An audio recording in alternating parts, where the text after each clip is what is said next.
All right, welcome to another session of PHI's 2023 educational series. The topic of today's town hall is what Centers for Independent Living can do for polio survivors. I'm pleased today to welcome our guest, John Ballard.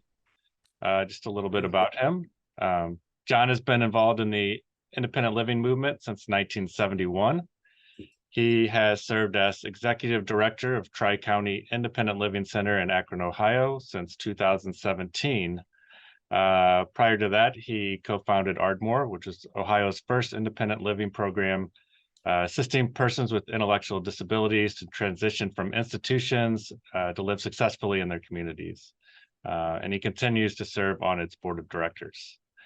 He has also served as director of residential services in Summit County, Ohio, working with others to successfully transition more than 2,000 individuals out of state psychiatric hospitals and developmental centers. Just before we begin here today, just a couple of housekeeping items I want to get out of the way. So after John's presentation, we will open it up for questions. Perhaps the easiest way to do that is just to use the raise hand feature at the bottom of your screen, and we'll try to call on you in the order you raise your hands.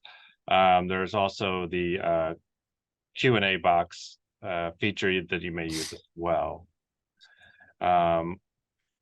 Also, we will be recording today's session, and that recording will be available later in the week on our website and also on our YouTube and Facebook pages. So without further ado, I will turn it over to today's presenter, John Ballard. Thank you, Brian, for inviting me, and good afternoon, everyone. Today happens to be the 50th anniversary of the Rehabilitation Act of 1973, which you could always get an argument going among folks with disabilities as to what was more important, the ADA or the Rehab Act. Doesn't really matter, they're both important, but the Rehab Act was the federal law that made it illegal to discriminate against anyone with a disability. And it also, 18 years before the ADA, it required all federal properties and any entity that received federal funds to basically meet ADA standards at that time. So you're talking all airports, all universities, all schools, post offices, courthouses. I mean, it's a long, long list of entities that accept federal funds. And the one problem with that act was that in 1973, when it was passed, it was given a couple years to be enacted. And although it was signed by strong bipartisan support, signed by President Richard Nixon, because of inflation issues, the Carter administration decided to suspend it, nix it. So the disability community was really upset. And it was when the really the independent living network, independent living movement really showed, really came to terms and led a national boycott, national can't call them sit-ins, but wheelchair in at various federal facilities, including the courthouse in Spokane, and it went like 20 some days. It was a real quite a scene, and the Carter administration changed its view and allowed that, for the Rehab Act and especially Section 502 to be enacted. Centers were created in the second review by Congress, and Centers for the Deaf, Centers for Independent Living, et cetera, all were funded by, created by the Rehab Act. Now, what is kind of unique about centers is that we're the only federal entity that serves all disabilities, all age groups, and all income levels. So usually when we've worked with folks with polio, the income issue becomes one relative to other groups we work with. That's a bigger issue. There's fewer people, it appears from my experience, on Medicaid than in other disability groups. And that has become an issue to getting assistance, especially the kinds of things we've been asked to provide assistance on, such as home modifications, stair lifts, all these different items that post-polio symptoms. And I'm sure the list is a lot longer, but those are the kind of things that we've been asked to become involved with. That's one thing that's unique. Centers all receive the same amount of money on a per disability population basis based on their region. For example, we're Fort County. The general population is about 1.2 million. Disability population is about 150,000, and we get roughly $350,000 a year in federal funds. And the goal is to get us in business, and we're supposed to be out there looking for other service, fee-for-service opportunities. And depending on the state, it's just different. When I was preparing to talk to Maureen group, looking at the centers down there, they are much better funded from the state government level than we are. I just came back from Colorado. When I got here in 2017, Ohio gave nothing to Centers for Independent Living. Colorado gives a base payment of $4 million each. Now there may be more strings attached. New York, if you look at the setup in New York, big commitment, obviously. And I'm sure you go across the country, you're going to see CILs being different and being able to provide different services based on their state contracts or other contracts they may have. In Ohio, they just weren't trying hard enough. They weren't really selling themselves. So Ohio and Mississippi, I believe, are the only states that weren't receiving any funds. And, as we got organized, I said, everybody hates Michigan in Ohio, right? I mean, that's an exaggeration. My father was a University of Michigan graduate, but and I have a lot of family in Ann Arbor. But so we put together a piece that showed just the Great Lakes. We're not worried about California, Colorado, Massachusetts. Just focus on the Great Lakes. And you had, Illinois giving $4 million a year, down to Indiana getting, giving 1.75 at the time, and Michigan was paying $2 million. It was spending $2 million with centers just for base support. So we finally, you got to get down there and work, as you all know, in individual state houses and sell yourselves and your results. And we finally got funding. And starting next week, I'll have my first my first funds from the state of Ohio, which will enable us to add staff, do more things.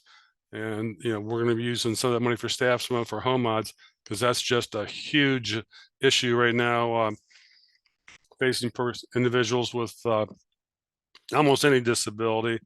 And the problem, again, is Medicaid is by far the biggest funder of home mods and durable medical equipment and wheelchairs and what have you. But a lot of people are not Medicaid eligible, and Medicare, until COVID, Medicare wasn't part of what they could do. Per statute, going back to the Social Security Act of 1965, Medicaid, there was more flexibility. But starting out, the states, again, Medicaid was based on a partnership with each state.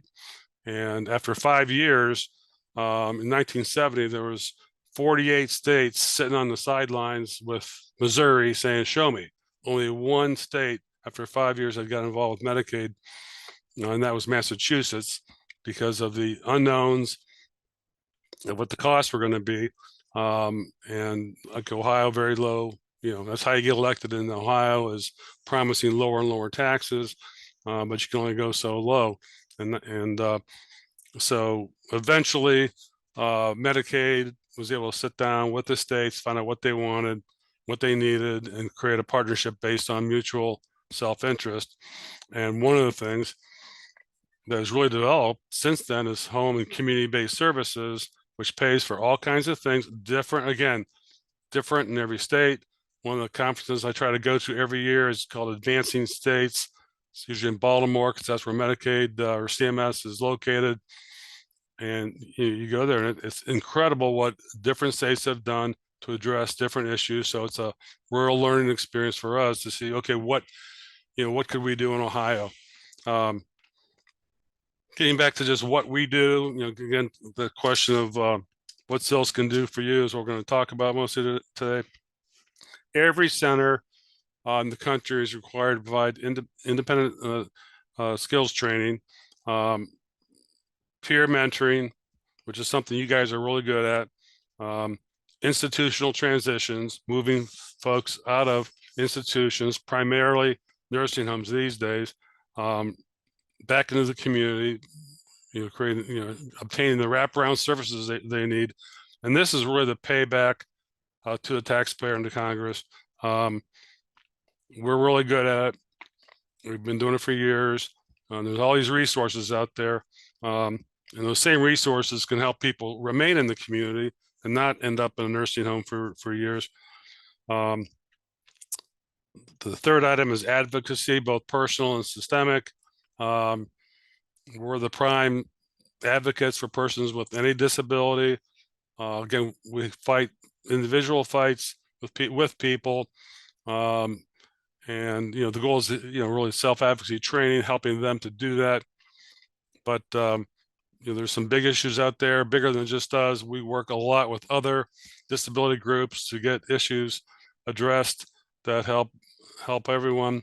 And youth transitions was something that was added in 2014 during the Obama years at the last update to the Rehab Act, and that is helping youth with disabilities ages 14 to 24 to transition from high school or middle school to a successful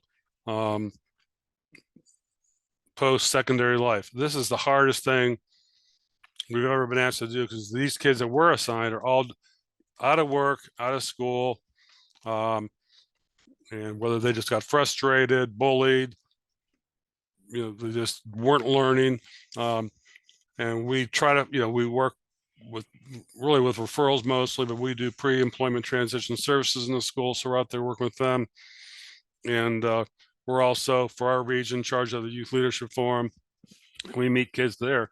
These are kids in high school who are trained to, again, self-advocacy, get involved and be leaders in their community, et cetera, et cetera.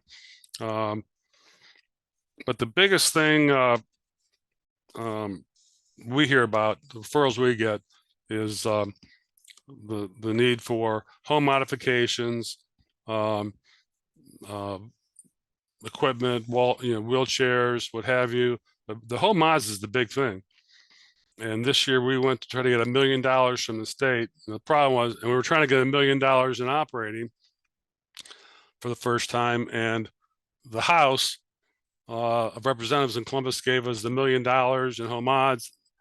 We had really sold that well, but they didn't give us any money for operations. The Senate gave us $1 million for operations. So in conference, they're going to try to find us money through ARPA funds, et cetera, for more home mods money. But we were able to get quite a bit during, without asking, we got a lot as a federal entity during COVID. We were given a ton of money. And the nice thing about working with the Ohio Polio Network and others is we had all this money. They wanted to spend fast to help people live successfully in the community and get people out of rehab and hospitals, because people had to keep moving. But the only way we were able to be successful at that, because we wanted to be equitable, we wanted to be clean, we didn't want to just start throwing money around, but working with the Ohio Polio Network and with other groups. We already were working with Cleveland Clinic and other hospitals, but there were groups that don't get a lot of attention. And fortunately for us, we have individual with polio on our board of directors, extremely strong advocate. And like I said, a year ago, we had a meeting in our region with disability rights, invited members of Congress or their representatives, and the Ohio Polio Network was was strong there, showed up and were prepared and really did a great job explaining what the needs were for your community. So again, in terms of what we do, all this stuff, what seems to be most important is home mods and advocacy. We don't have everyday funding on home mods, but we have been successful obtaining funds from the Reeves Foundation, from other local foundations, again from the federal government. We had received a lot of funding for home mods, and again, we've worked closely with the Polio Network to use it the right way. But over the last 5 years, I think in our area, we probably have a better relationship, according to them, with the Ohio Polio Network than with other centers. So a couple things that'll help the network. Every state, for 30 years now, during a update to the Rehab Act, have what's called SILCs, Statewide Independent Living Councils. And there's federal guidance, but the governors appoint the SILCs, and if the majority has to be persons with some disability, and they try to have regional balance as well. And that's like really important. Should be really important for not only persons with any disability, but to be represented there. And the goal in Columbus is to have that happen. So that's something that could be important. And then also with the individual centers, there's 400 centers across the country, and like I said, Bob, who's on our board, he's excellent, but he represents his community. And he's done that, in congressional meetings and so on and so forth. Because every state, every 3 years, develops a state plan for independent living, and the goal is for all 12 centers in Ohio and for the statewide independent living council to work together. It's really an expectation, and you're judged on it every year. Are you doing it? Are you working together? Are you accomplishing things? And again, it's not just us. We work with a lot of other groups, around the state and locally, because some of the big issues are housing that we face. And so we work really closely with Metropolitan Housing, and we help them work to help them get vouchers, 811 vouchers that help folks with disabilities to obtain housing, and so on and so forth there. But those are some of the big opportunities. Home mods, we had applied for $1 million with Medicaid on their ARPA funds in Ohio, and there was all this demand, all this competition for funding, but they were so freaked out about, and they should be, about the closure of group homes. Group homes are fighting big labor force issues like everyone else, but and it's not a highly paid job. So the states put everything into that, because they're facing the prospect of what do we do if the group homes fail. And many big chains have. The chain that I helped start was in 1975, and some of the folks that started right after us, who sort of had different niches. Two of the biggest ones have failed. Others are failing because of not because of lack of money so much. It's more of a lack of staff. So that's something that is being battled state, not to statewide, but nationally. In terms of personal services, home health aides, again, huge in our area, huge waiting list for individuals who depend on home health aides to get through the day and live healthfully and successfully, and they're just not there. So it's a big, those are issues that we're fighting, the housing issue and the other issue is transportation. Big group of us working on that. And, depending on where you live, you have lousy transportation. especially if you require portal-to-portal service. So those are some of the big issues that we see in our area. I'm sure they're different state to state, and how can we help persons, polio? The biggest thing again we work on is the home mods is the biggest request, and sometimes housing, sometimes transportation. Again, I got involved. As Brian pointed out, when I was 17 years old, there was very little in the way of services for persons with disabilities back in those days. And the independent living programs, independent movement started on college campuses and started out in California. There's I think a picture on the wall.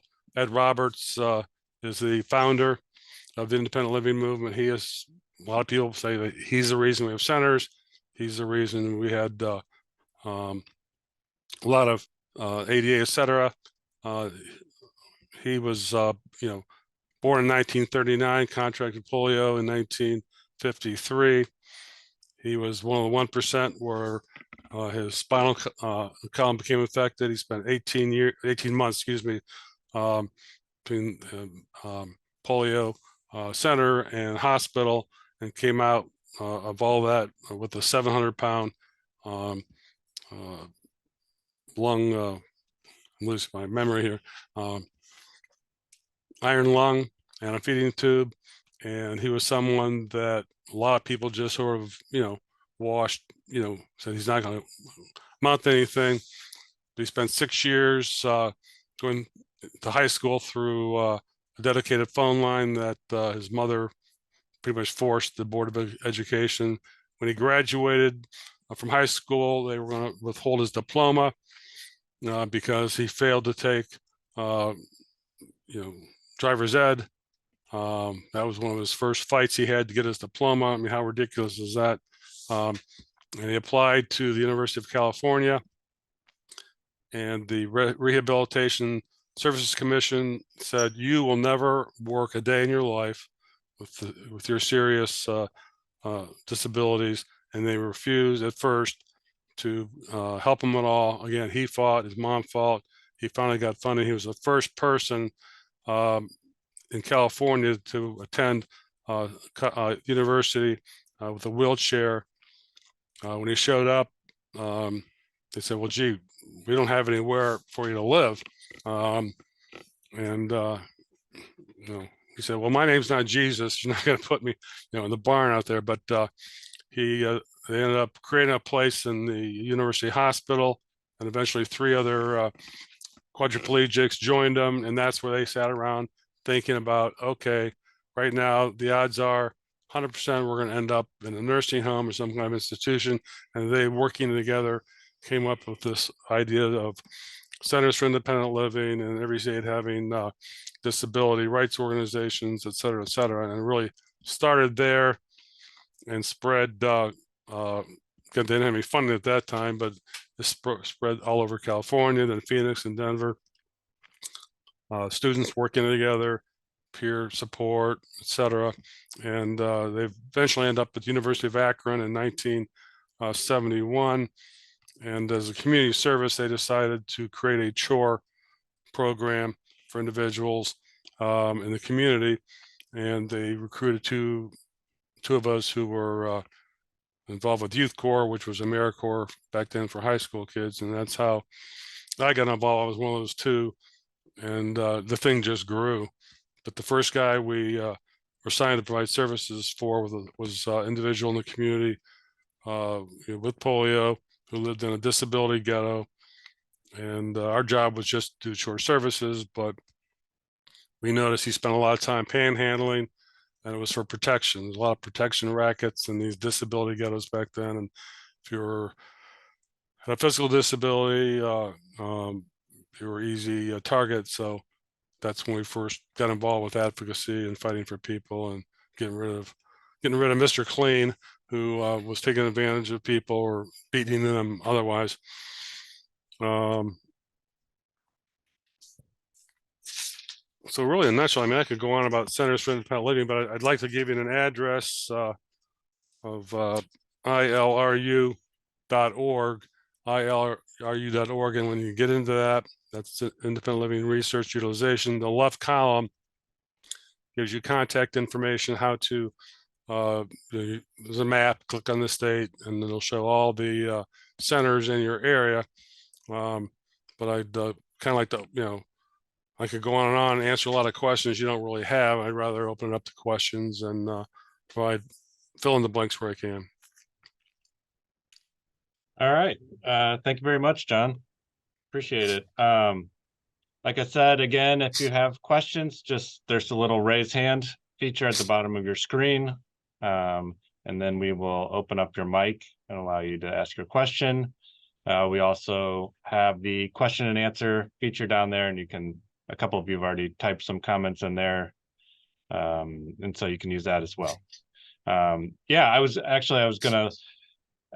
I'm glad you mentioned ilru.org, because when we ran a survey before this talk, a very large percentage of people said they did not know how to identify their local Center for Independent Living, and where to look that up. So like I said, you go on there, there's a map tool. You can click on your state and you'll see a list of them, and they list the counties that they serve. So it's really easy tool to use, and a good tool to have. And the names have all changed. Originally, everybody had Center for Independent Living in their name, and then the senior residential alternatives that became popular, they're also called independent living. Everyone thought we were seniors, so like we've come up with a new name called Advancing Independence as our DBA, because we've grown and added counties and become instead of tri-county to be quad county, would identify us pretty much with serving persons with physical disabilities. Now, Paraquad gets away with it because they've been doing it so long. But again, we serve mental health, emotional health, you name it. Work with deaf, blind. So it's we serve anybody. Yeah. So here's a question that just came in from Tim.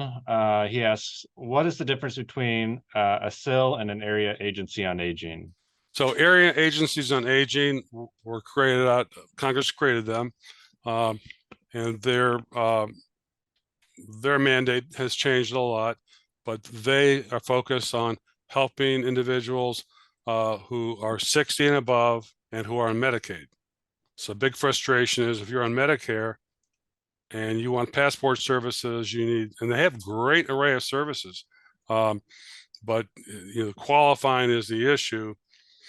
And so they do a lot of work not only with passport, for example, which is providing and helping people get in-home services, whether it's mobile meals, etc., wheelchairs. They do a really good job in home mods, but you have to qualify. So we work very closely with them because they get a lot of people who don't qualify, or they can do part of it, and we can do other things.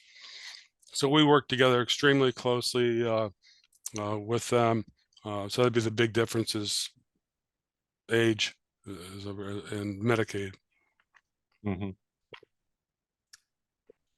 What would you say is your most requested service? Housing, help in housing. Like home modifications, or just well, both home mods and housing, yeah. People who have become non-ambulatory and their house or their apartment is like too expensive, too impossible, especially if you're renting. So we spend a lot of time on housing searches and affordable housing and safe housing. So those three are a challenge.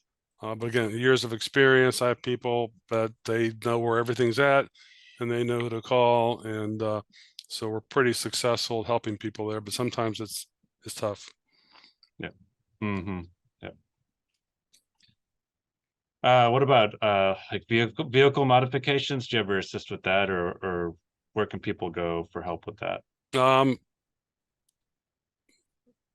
I'm not aware. I get that. We do get that call all the time. And we're not aware of any cheap dates when it comes to solutions there. But that is something we have to address. You know, getting people working together, working with foundations, because people want to be independent. So we can help people get involved with Metro, Mhm. and work with them. But that's a good question. Yeah, we get a lot of requests here in the office, and it's an expensive modification, so and it can be difficult to find funds to help with Yeah. that. If we found, yeah. It just as a side note, the president or was the president of the Ohio Polio Network. She had a van with a gate, etc., and she got to the point where she couldn't or didn't drive anymore. So she checked around statewide as to what to do with this van and how to help most individuals, and we ended up with it. We paid her for those tires, new tires she had put on a couple of years ago but never used. But I took an Uber ride for 3 hours. I didn't know Uber would go that far, but I checked it out, and that was the cheapest way. So I drove down with Uber and brought that van back, and we use it to help people who are stuck. Emergency transportation. There's people. There's a lot of people with disabilities who need to go a lot, like me, and they could be on supposed to be somewhere to get picked up by SCAT or a disability transportation. They miss their ride, so we do provide a lot of emergency transportation, as well as hauling things around like wheelchair ramps, thanks to her generosity. All right, great. I'm gonna open up Dora Jean's mic. Go ahead.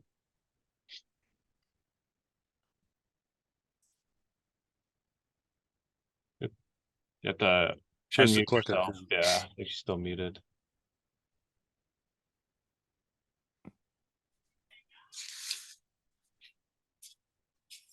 Dora Jean, are you there? There we go. Go Okay. ahead. I was wondering if you could slowly repeat that website.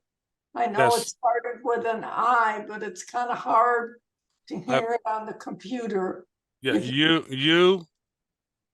You, Well, I'm sorry. ILRU. ILIU. ILRU. Are you? Okay. .org. ORG.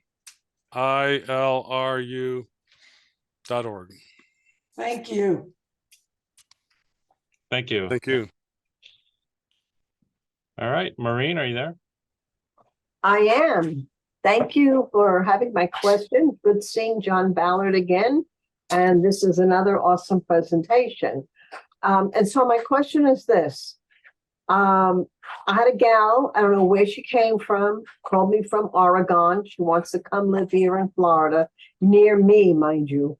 And where do is that something that I can direct her to Silo, what we call it here? Would they be able to help find her something? Yes.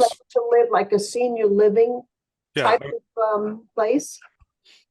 So the one thing I didn't mention, really the biggest thing we do is really refer people. So we have a list for every county of accessible housing, of accessible affordable housing. So when I looked at various programs down there in Florida that appear to be a common theme of helping people find housing, there may be centers who are more dedicated to it and have more experience than others, but that is a very important request for centers, is help people find housing. And are they successful? We do it. We are moving somebody today. We moved somebody yesterday, because with us, there's a excuse me, a national program that we were part of and AAA's were part of, called Money Follows the Person. And in Ohio, we call it home choice, but every state had and still has the availability of funds for money follows the person from here to there. So the money's still out there. It's no longer a national program. Each state had the option of putting that in their Medicaid plan. It was an automatic yes if you wanted to do it, but it's just like now any other program. Where before it was 100% federally funded, now it depending on what they negotiated, it could be 80%, it could be 50% federally funded, depends on how they submitted their plan to CMS. All right, well, thank you for your answer, and thank you, Brian, for bringing John to all of us. Certainly. Mhm. Good to talk to you, Maureen, again, twice in 1 year. Wow. That's right. All right. Sandy, I believe, had a question. Yes, I do have a question. Can you hear me? Yes, we can.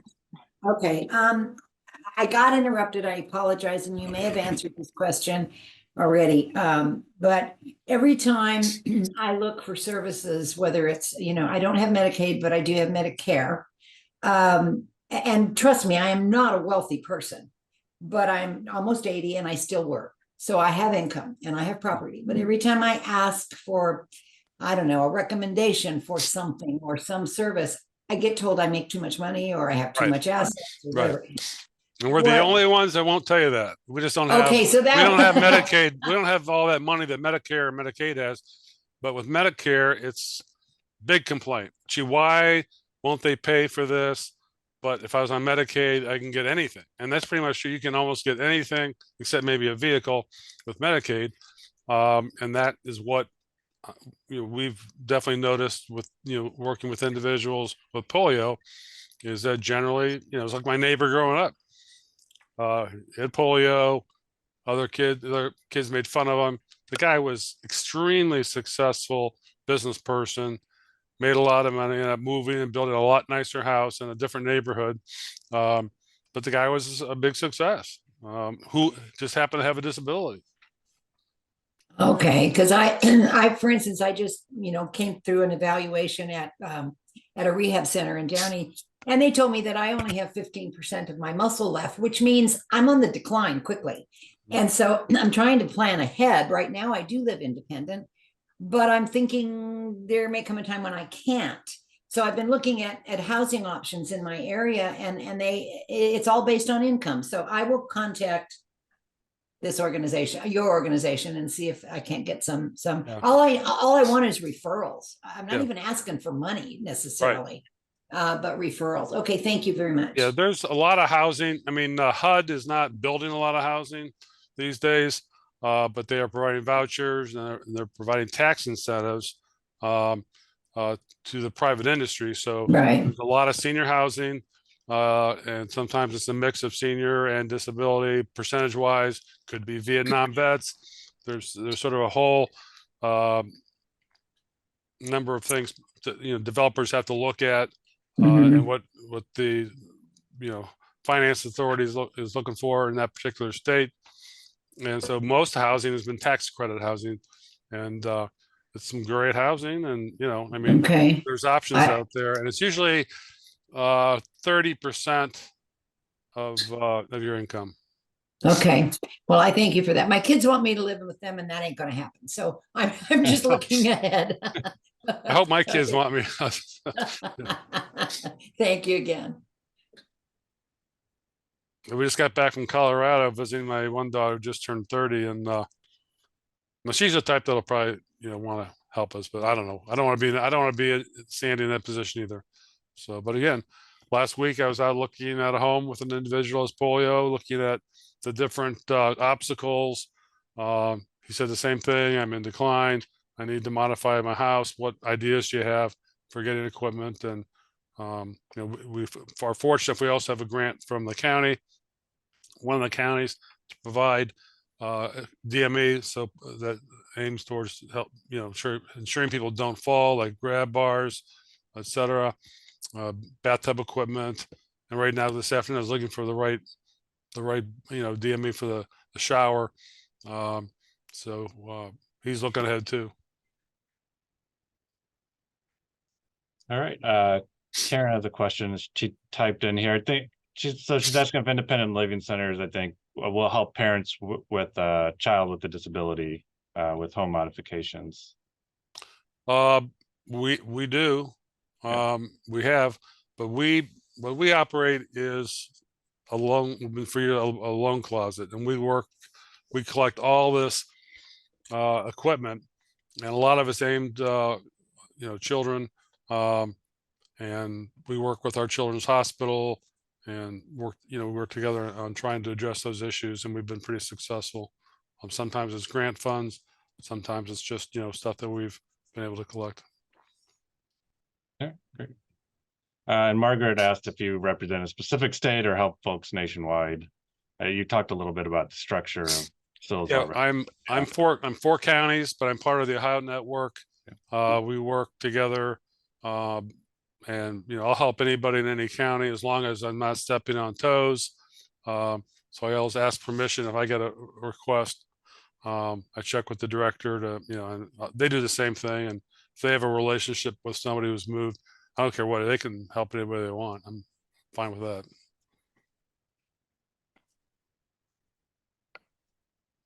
All right. Karen had another question. You work with Children's Hospital in Philadelphia.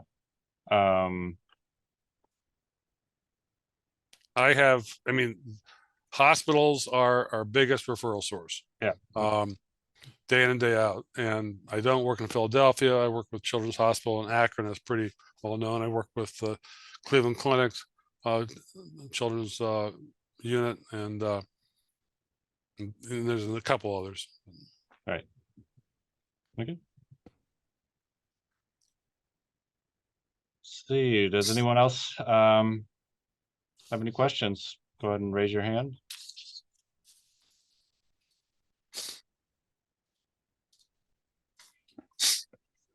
All right, well, seeing that we have no more questions, I think maybe we will wrap it up for today.